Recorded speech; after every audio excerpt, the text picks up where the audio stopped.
আমরা দেখেছি যে সরকার 13,000 কোটি টাকার উপরে সরকার আমাদের টাকাটা সম্পূর্ণভাবে মেরে দিয়েছে, অর্থাৎ না দিয়ে মেরে দিয়েছে। অর্থাৎ সরকারের কাছে কিন্তু ডিএর টাকা থাকে, সরকার সেটা না দিয়ে অন্য খাতে ব্যয় করে।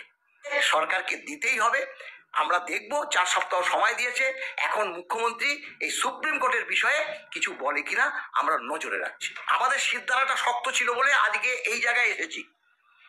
অনেক কর্মচারী সমাজ আমাদের দেখলে ভয় পায়, আমাদের নবান্নে ঢুকতে দেয় না। আমাদের নবান্নে ঢুকতে গেলে একজন ফেউ থাকে। এতটাই ভয় পায় মুখ্যমন্ত্রী যে আমাদের পিছনে একজন করে লাগিয়ে রাখে। এতটা ভয় পাওয়ার ঠিক কারণটা এই যে ব্যাপারটা, মানে সরকারি কর্মচারীরা এখন যদি আমাদের সঙ্গে সবাই নেমে আসে, তাহলে তো নবান্নে বসে থাকাটাই তো অসুবিধা হবে। নবান্নে বসে থাকাটাই অসুবিধা হবে। আমরা যদি গিয়ে নবান্নে এই বক্তব্য রাখতে বললাম কিভাবে যদি আমরা ডিএটা দিয়েছি, তাহলে সবাই আমাদের পিছনে এসে দাঁড়াবে। তিনি এই রাইটার্স থেকে পালিয়ে কেন গেছে? রাইটার্স থেকে পালিয়ে গেছে এই কারণে তিনি দেখেছেন যে রাইটার্সের অভ্যন্তরে কি ধরনের আন্দোলন হয়েছে। কিন্তু একটা কথা বাস্তব, যে প্রশাসন আমাদের উপর কোনো আঘাত আমাদের না করেছে, মিথ্যে মামলা না দিয়েছে, আমাদের বদলিও করেনি। আমাদের এই আন্দোলনের পরিপ্রেক্ষিতে আমাদের বেতন কমিশন অল্প সময়ের মধ্যে কার্যকর হয়েছে। 1 কিস্তি দিয়ে প্রথম বছরে একবার দিলে তার পরের বছর 2 কিস্তি দিয়েছে, বা তারপরের বছর 3 কিস্তি দিয়েছে। অর্থাৎ ডিএটা দিয়ে সেন্ট্রাল কমিশনের সমতাটা এনে দিয়েছে। বেতন পেনশনের জন্য সরকার একটা টাকা অ্যালট করে, অর্থাৎ এই টাকাটা বেতন দিতে খরচ হবে, এই টাকাটা পেনশন দিতে খরচা হবে। আর বেতনের যে অবক্ষয় সেটা হচ্ছে ডিএ বা মহার্ঘ ভাতা, সেটাও সংযুক্ত করে মানে বাজেট প্রভিশনে রাখা হয়। অর্থাৎ আমাদের কিন্তু ডিএর টাকাটা সরকার প্রত্যেক বছরই রাখে বাজেটের সময়, কিন্তু সরকার সেই টাকাটা ব্যয় করে না। কারণ সেই টাকাটা ব্যয় না করলে সরকারের তহবিলে গিয়ে জমা পড়লো। আর সরকার সেই টাকাটা দিয়ে খেলা মেলা, লক্ষ্মীর ভান্ডার হোক, এই ইমাম ভাতা মজ্জিম ভাতা হোক, তারপরে ক্লাবগুলোকে হোক, এই টাকা খরচ করে নিজের ক্রেডিটটা রাখে এবং ভোটে পরিষ্কারভাবে ভোটের লড়াইয়ের ময়দানে থাকতে চায়। এইটা আমরা প্রথম থেকে এই রাজ্য সরকারকে দেখে এসেছি। অর্থাৎ আমাদের ডিএর টাকা কিন্তু বাজেটেই রাখা থাকে। এবং এটা ঠিকই, আমরা ট্রাইব্যুনালে যখন এই যে আমাদের ডিএর টাকাটা বাজেটে রাখা হয়, অথচ সেই টাকাটা খরচ হয় না, সেটা কিন্তু আমরা বাজেট প্রিভিউ থেকে, এটা কিন্তু 100% সত্যি। কারণ ফিনান্স দপ্তরের যে বাজেট প্রিভিউ আছে তাতে আমাদের বেতন পেনশনে কত টাকা বরাদ্দ করলো আর শেষে গিয়ে কত টাকা খরচ করলো ট্রাইব্যুনালে এবং হাইকোর্টে তুলে ধরেছি। আমরা সেখানেই 5 বছরে আমরা দেখেছি যে সরকার 13,000 কোটি টাকার উপরে সরকার আমাদের টাকাটা সম্পূর্ণভাবে মেরে দিয়েছে, অর্থাৎ না দিয়ে মেরে দিয়েছে। অর্থাৎ সরকারের কাছে কিন্তু ডিএর টাকা থাকে, সরকার সেটা না দিয়ে অন্য খাতে ব্যয় করে। এই হচ্ছে মূল কথা। কিন্তু যে প্রশ্নটা উঠে দাঁড়াচ্ছে, মুখ্যমন্ত্রী বারংবার বলছে যে ডিএ দিতে গেলে এই যে প্রকল্পগুলো, যে লক্ষ্মী ভান্ডারের যে বিভিন্ন প্রকল্পগুলো, সেই প্রকল্পগুলো নাকি বন্ধ হয়ে যায়। দেখো ব্যাপারটা কি, ডিএ বিভিন্ন প্রকল্পের জন্য তো অর্থ বরাদ্দ হয়, তাহলে প্রকল্পের বাইরে যেটা খরচা করে, তাহলে সরকার প্রকল্পের বাইরে কেন খরচা করবে? আমাদের তো সেই প্রশ্নটা, শুধু আমাদের না, বিভিন্ন রাজনৈতিক দলগুলো তো প্রশ্ন করছে কেন কারি টাকা ক্লাবগুলোতে। কিছুদিন আগে তো 5 লক্ষ টাকা করে প্রত্যেকটা ক্লাবকে দিয়েছে, 1 টাকা 2 টাকা না, 5 লক্ষ টাকা করে। তারপরে এই দুর্গাপূজায় দিনের পর দিন টাকা বাড়িয়ে যাচ্ছে, খেলা মেলা সব করছে। এগুলো হচ্ছে প্রকল্পের বাইরে। তাহলে প্রকল্পের বাইরে তিনি কেন খরচ করবেন? আমাদের ডিএর টাকা দেবে না, প্রকল্পের বাইরে খরচা করবে। এই টাকাটা আছে। আরো একটা আছে, আমাদের প্রায় 4.5-5 লক্ষ মতো সরকারি শূন্য পদ আছে। তাহলে সেখানে করতে না হয় তাহলে কি সেই টাকাটা বেঁচে যাচ্ছে, তাদের বেতন দিতে হচ্ছে না। কিন্তু সরকারটাকে তো ঠেকনা দিতে হবে, তার জন্য এই সিভিক ভলেন্টিয়ার বলুন, চুক্তিতে বলুন, কন্ট্রাকচুয়াল বলুন, আর একটা আছে রিএমপ্লয়মেন্ট বলুন। আমি রিটায়ার করেছি, আমাকে সেই বেতন দিয়ে রেখে দিল, সরকারের খরচা কম হলো, আমি আগে যে সার্ভিস দিতাম সেই সার্ভিসটাই দিতাম। এই করে সরকারটা চালাচ্ছে।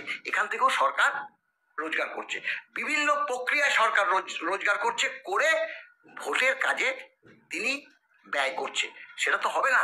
আমাদের তো একটা আইন আছে, আমাদের তো একটা নিয়ম আছে, আমাদের তো রোপা যে কথাটা আইন মেনে আমরা ডিএটা আদায় করলাম সেটা একদম সংবিধান সম্মত, অর্থাৎ একে অস্বীকার করতে পারেনি বলে আজকে ট্রাইব্যুনাল পরবর্তী উচ্চ আদালত পরবর্তী একদম সর্বোচ্চ আদালত বলে দিয়েছে, বর্তমানে 50% বলে দিয়েছে। 50% বেশি বড় কথা নয়, এখানে সর্বোচ্চ আদালত এই মান্যতা দিয়েছে যে ডিএটা হয় all India consumer price index অনুসারে, সেই হিসাব করে যত টাকা হবে তাকে 4/1 তুলে দিতে হবে। ডিএ সরকারকে দিতেই হবে। আমরা দেখব, 4 সপ্তাহ সময় দিয়েছে, এখন মুখ্যমন্ত্রী এই সুপ্রিম কোর্টের বিষয়ে কিছু বলে কিনা আমরা নজরে রাখছি।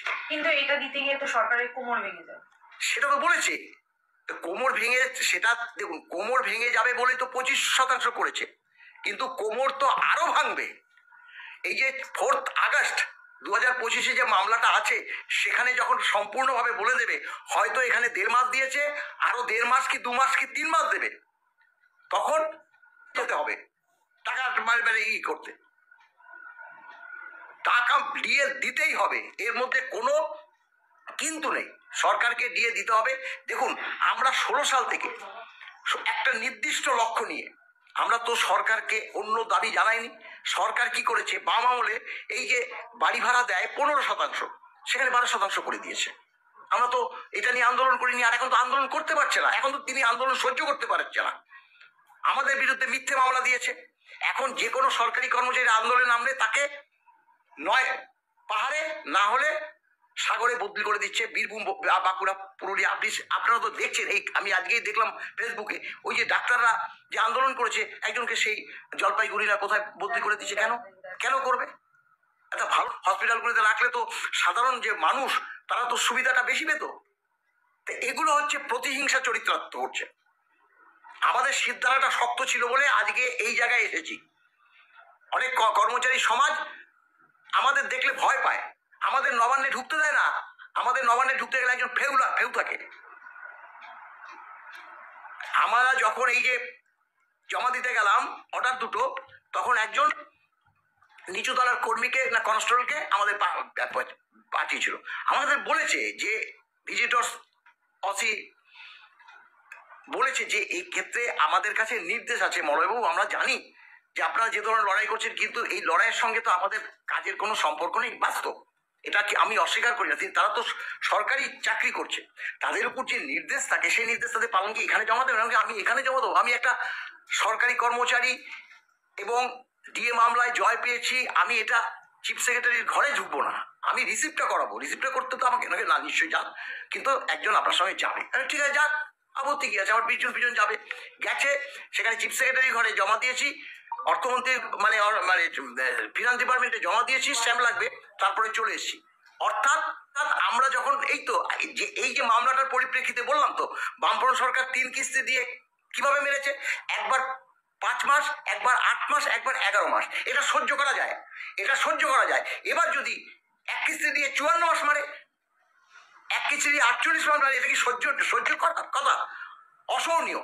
আজকে মানে সর্বোচ্চ আদালত থেকে এই রায়টা নিয়ে এসেছি, এখন সরকারকে হিসাব করে এই টাকাটা দিতে হবে। কিন্তু আপনারা যে ঘেউ করেন, ঘেউ ব্যাপারটা কি, ঘেউটা আমাদের থেকেও বেশি সেবার মাননীয়া রাগটা প্রকাশ করেছিল, আমরা জানি।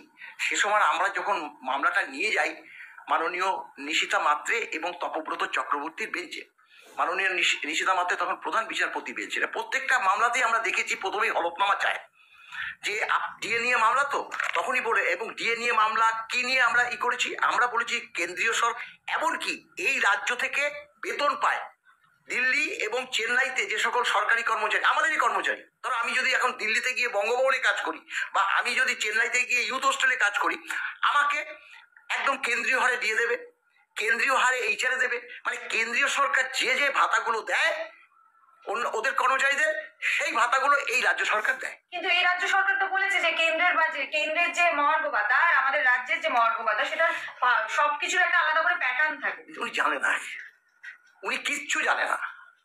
আমরা তার কি আদায় করে আনতে পারতাম? আমরা যদি এই যে ওনার মতো গিয়ে কথা বলতাম না সুপ্রিম কোর্টের ট্রাইব্যুনালে, তাহলে আমরা আজকে মামলায় জয় পেতাম না।